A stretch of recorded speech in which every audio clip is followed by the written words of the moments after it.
간호사 국가고시 합격에 가장 확실한 길. 대박열림의 특강은 다릅니다. 현장 강의 100% 신규 촬영, 강의 경력 20년 이상의 검증된 오정화, 김희영 교수팀, 많은 합격생이 추천하는 명품 강의, 간호사 국가고시, 간호직 공무원, 합격은 역시 대박열림고시 학원입니다. 네, 안녕하세요. 안녕하세요. 네, 간호사 국가고시 대비 모성간호학을 강의를 맡고 있는 오정화입니다.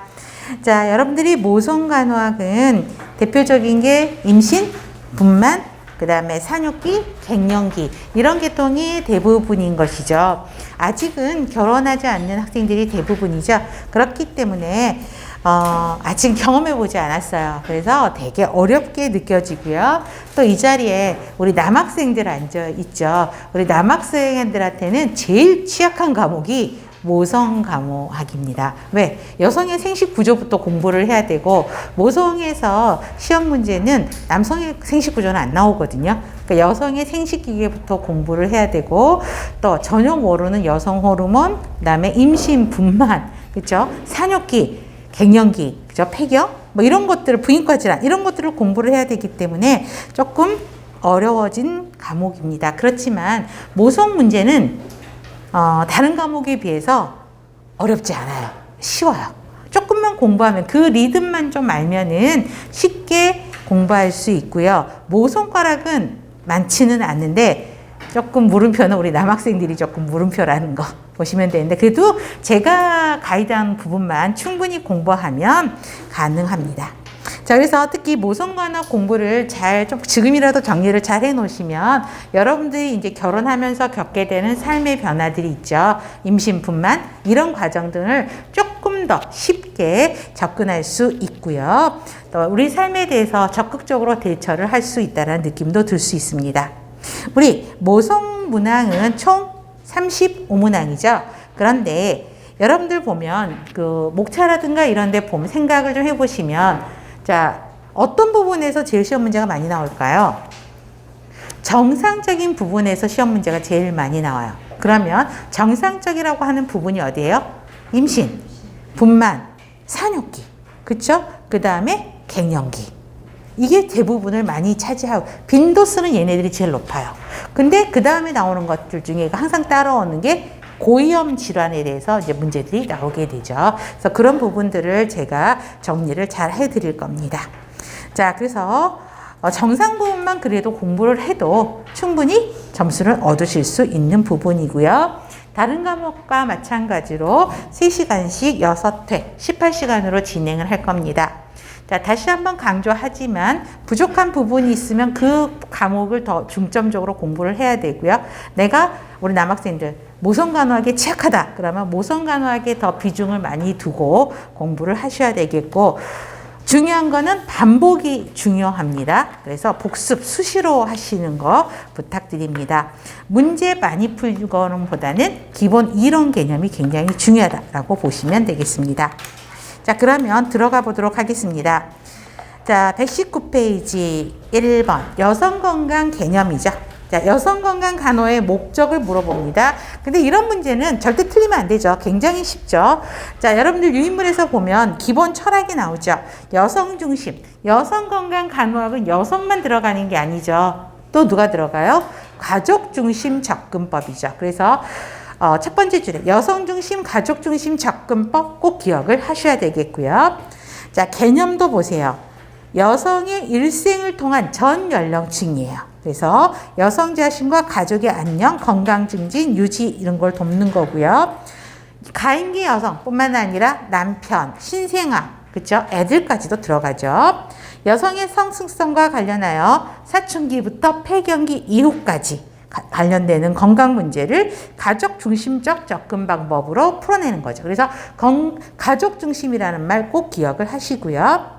그다음에 목적도 나오죠. 성특징을 중심으로 여성의 삶 전체에서 그들이 편치 않음을 간호하는 거고, 두 번째에도 보세요. 가족 중심 접근법, 여성 중심 방법으로 가야 되고요.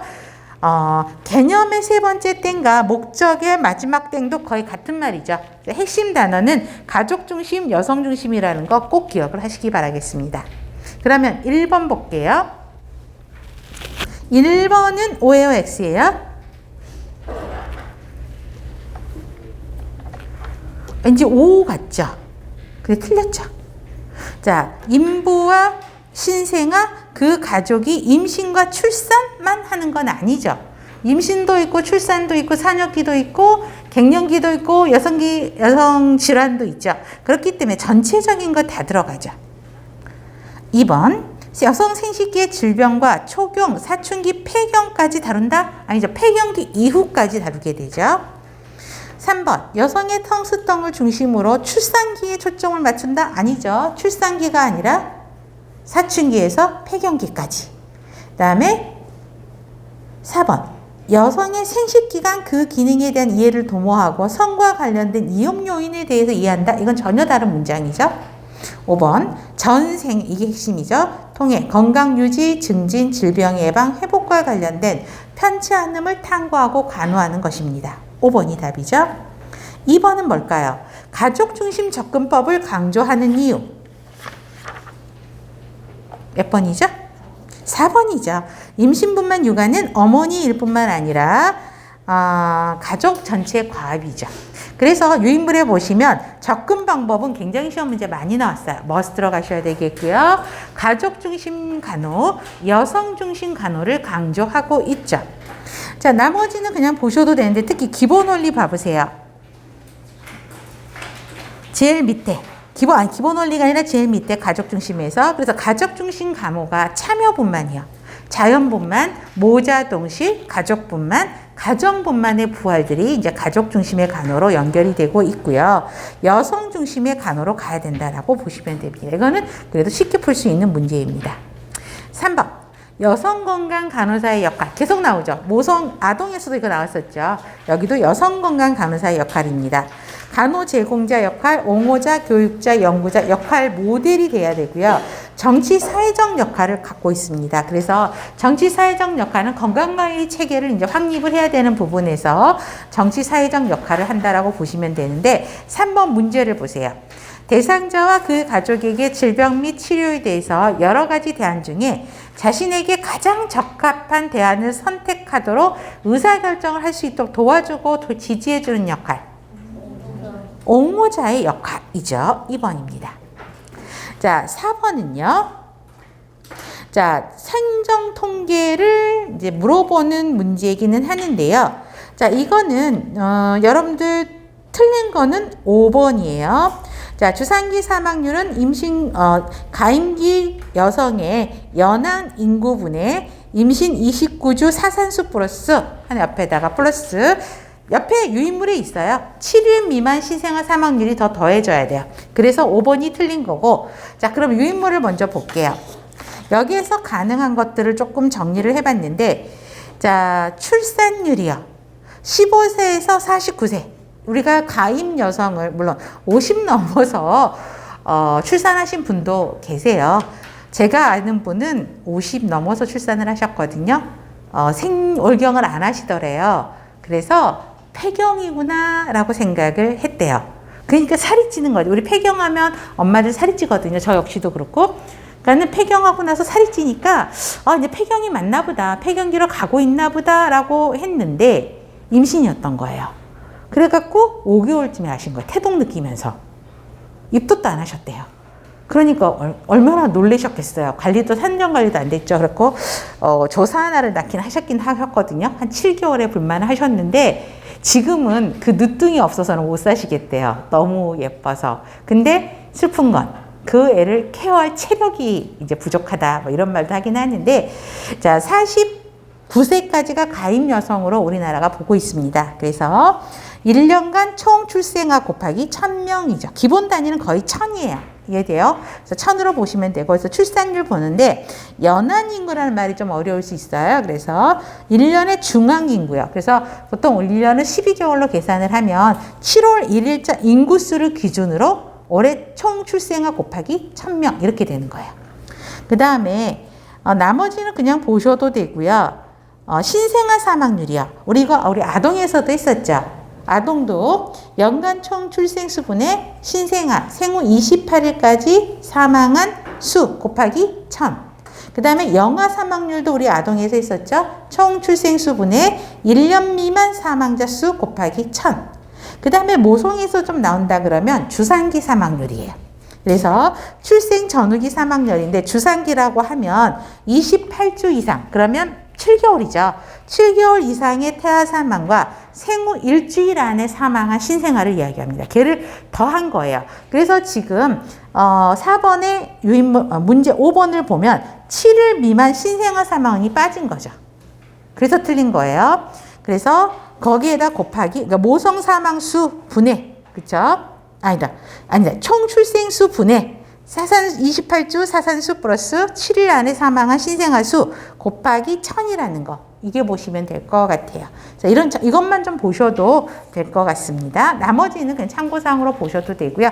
중요한 것만 정리하셔도 됩니다. 자, 우리 5번은 풀어볼게요. 생식기계. 외부 생식기계, 내부 생식기계도 공부할 거예요.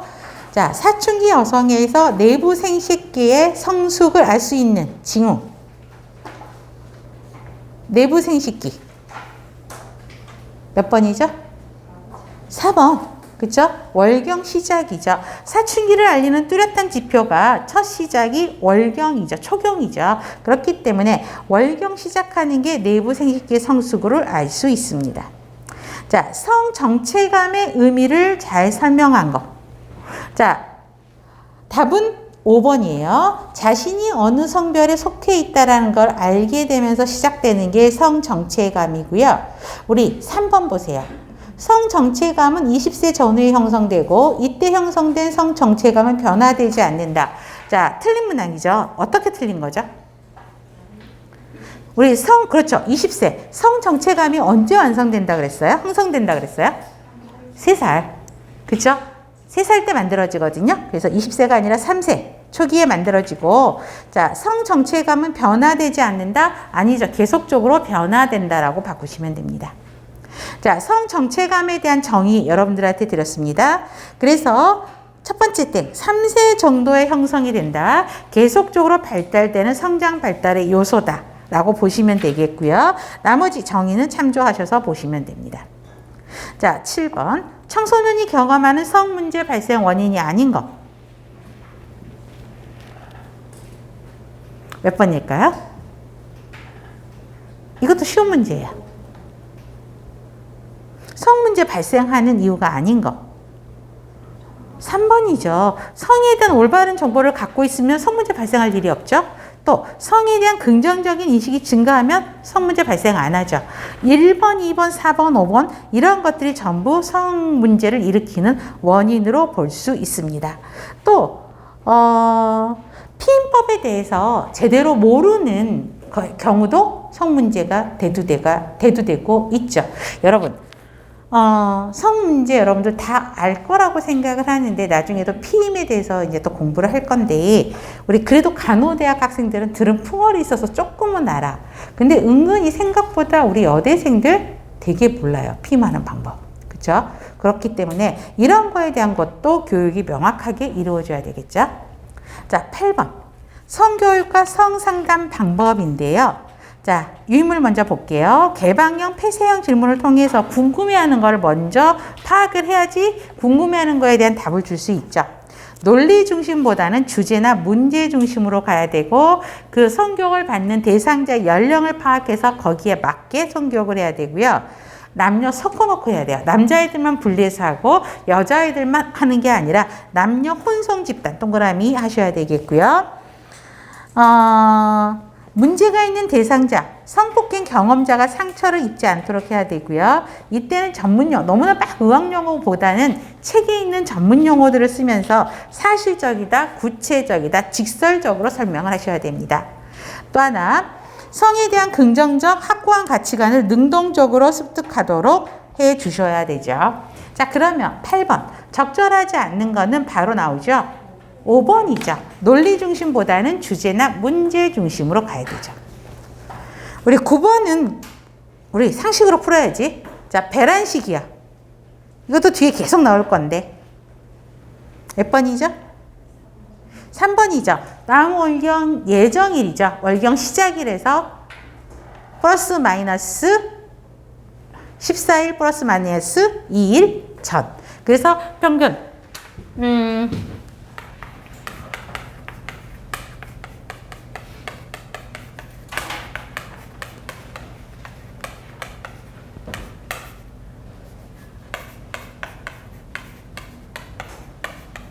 전이에요. 그래서 뭐라고 이야기하죠? 같은 말이죠. 이렇게 보시죠. 이때가 배란이 되기 때문에 임신 가능한 시기고, 그래서 임신을 하려면 이때 성관계를 하면 돼. 규칙적인 사람은. 그 다음에 임신을 피임을 하려면 이때 성관계를 피하면 되는 거겠죠. 그래서 보시면 됩니다. 3번이고요. 그 다음에 이제 피임법에 대해서 나옵니다. 자, 먼저 10번은 자연피임법을 물어봅니다. 그럼 유인법에 보세요. 월경주기, 기초체험법, 경관점의 관찰법을 통해서 이제 자연적인 어떤 화학약품이라든가 이런 걸 쓰지 않고 하는 거죠. 자, 월경주기의 핵심은 배란기 예측이요. 그래서 동그라미. 배란기를 예측해서 임신 기간을 확인하고, 그럼 배란기가 확인한 게 이거죠. 그죠? 배란기가 이거요. 그럼 요때 피하면 임신이 안 되는 거죠. 보시면 되고요. 다음 월경기에서 거꾸로 14일째를 배란기로 보고 정자의 생존 기간을 더해서 12일에서 16일 전에 금욕하는 방법. 그런데 이거의 전제 조건은 뭐예요? 아주 규칙적인 사람들한테는 할 수 있는 방법이야. 근데 여러분 우리 카메라에는 손 안 보이거든요. 자, 규칙적인 사람 한번 손 안 들어보세요, 학생들. 별로 없어요. 그렇죠? 대부분이 많은 수가 불규칙해요. 저 같은 경우는 굉장히 규칙적, 아주 레귤러해요. 30일, 딱 30일이에요. 그래서 임신을 이제 모성간호학을 강의를 하잖아요. 그러면 저의 경험담이 막 나오게 되는데 임신을 예상을 할 수도 있는 거죠. 왜냐하면 두 번째 애를 해서 계획을 할 때도 정확하게 예상을 했었거든요. 그렇기 때문에 규칙적인 친구들은 이게 굉장히 좋은 방법이에요. 그렇지만 많은 수의 여성들이 불규칙하기 때문에 실패 확률이 굉장히 높습니다. 그래서 우리 여학생들이 요즘에는 핸드폰 때문에 다이어리를 많이 안 갖고 다니시나? 갖고 다니세요? 최소한 달력에라도 아니면 핸드폰의 날짜에다가 거기에도 자기 생리 주기를 한번 표시를 좀 해보세요. 그러면 대략 내게 불규칙적이지만 며칠 간격으로는 하는구나 라는 거를 또 자기 리듬의 그 생리 주기는 알고 계시는 게 우리가 그냥 간호학생도 아니면 그냥 여성으로서 그쵸? 좋은 준비를 할 수 있는 기회가 됩니다. 그 다음에 기초체험법은 항상 시험 문제 나오는 겁니다. 그래서 월경중이 기초체험 경관점의 관찰법은 머스트로 다 정리합니다. 자, 기초체온을 측정을 하는데 특히 언제요? 자, 언제 체온 변화냐면 배란 전후요. 예, 체온 변화를 해서 자, 배란되기 전에는 체온이 저온이에요.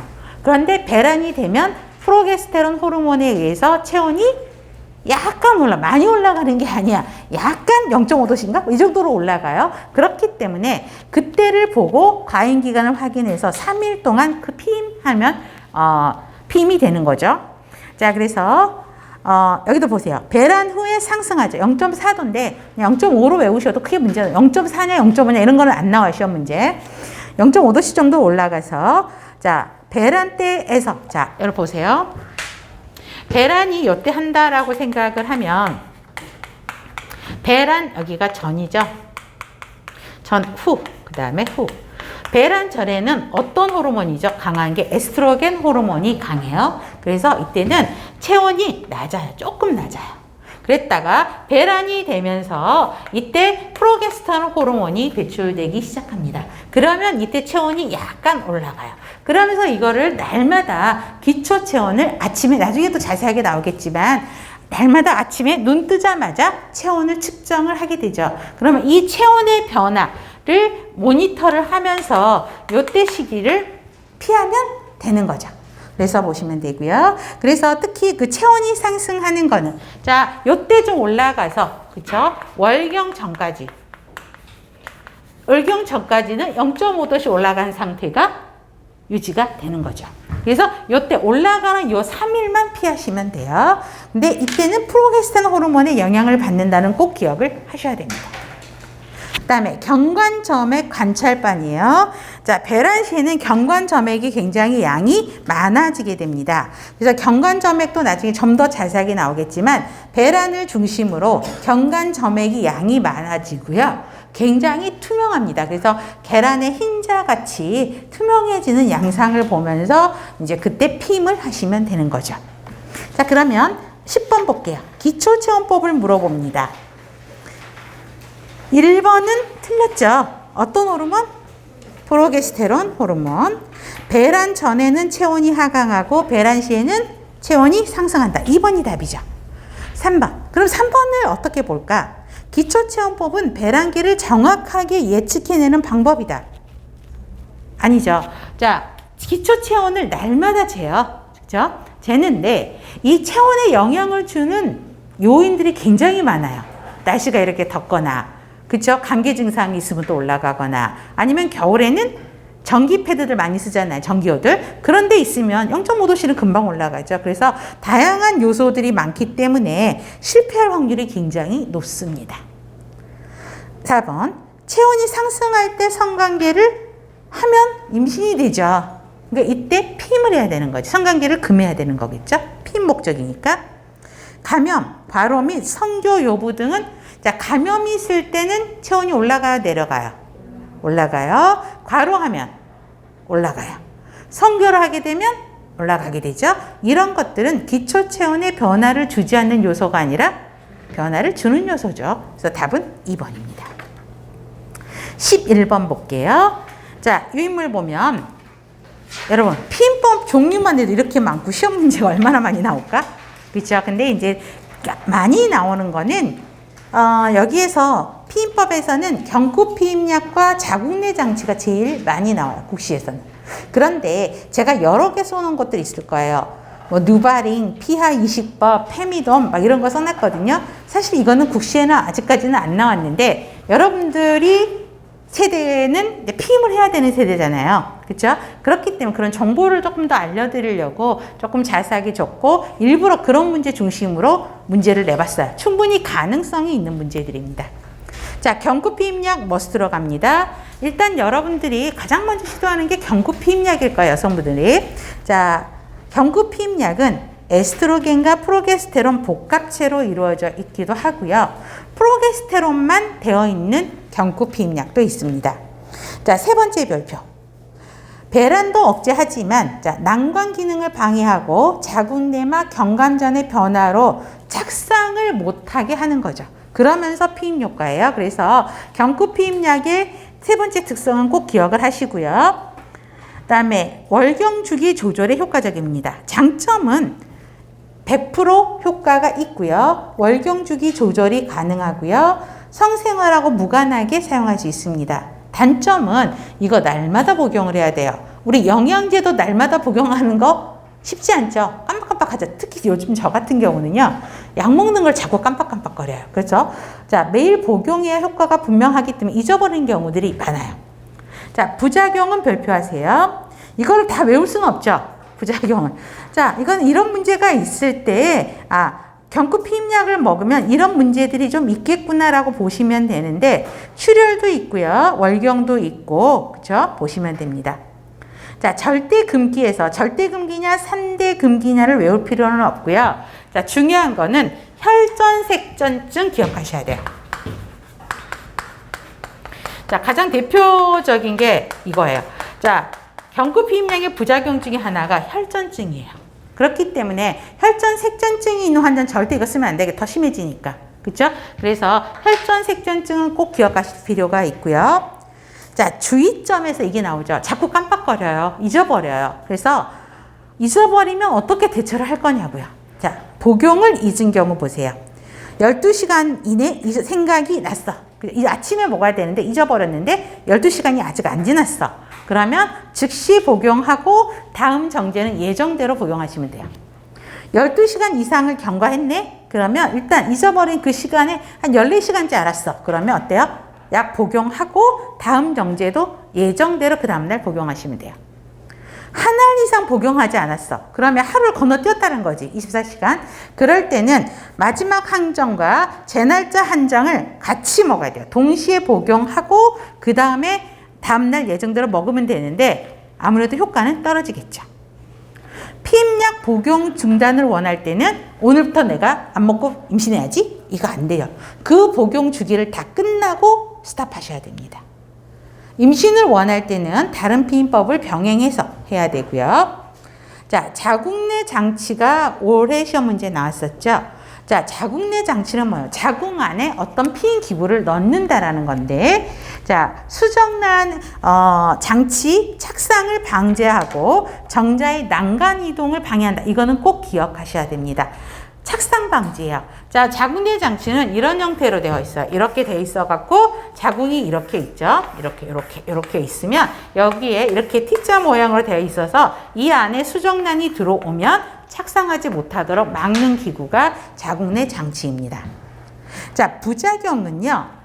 월경불순이 되고요. 그 다음에 이게 플라스틱 기구거든요. 그러면 뭔가 안에 들어가 있지, 플라스틱이. 그러면 뭘 일으킬까? 염증을 유발할 수 있습니다. 그래서 뭐 골반염증성 질환, 세균성 질염 이런 것들도 있고요. 또 대표적인 게 허리가 너무 아파요. 그래서 요통을 호소하는 분도 있고요. 그 다음에 질빈부밀 경험이라는 게 뭐냐면 이걸 하시는 분들 이야기가 안에다 뭔가를 넣어놨죠. 그러면 우리가 바자이널 디스차지가 정상적으로 나오죠. 우리 학생들. 그런데 이건 월경도 아니고요. 약간 핏빛이 있으면서 조금 정상적인 게 아니면서 왜 팬티만 입기는 좀 그렇고 아니면 팬티 라이너를 좀 계속 써야 되는 불편감이 있어요. 왜? 디스차지가 뭔가가 나와요. 그래서 팬티 라이너를 계속 한다고 생각을 해보세요. 여러분. 날마다. 그것처럼 귀찮은 게 어디 있어요. 그죠? 그런 부작용들이 있습니다. 대표적인 게 월경 가다, 그 다음에 출혈, 염증, 그 다음에 요통, 질분비물이에요. 요거는 기억하실 필요가 있습니다.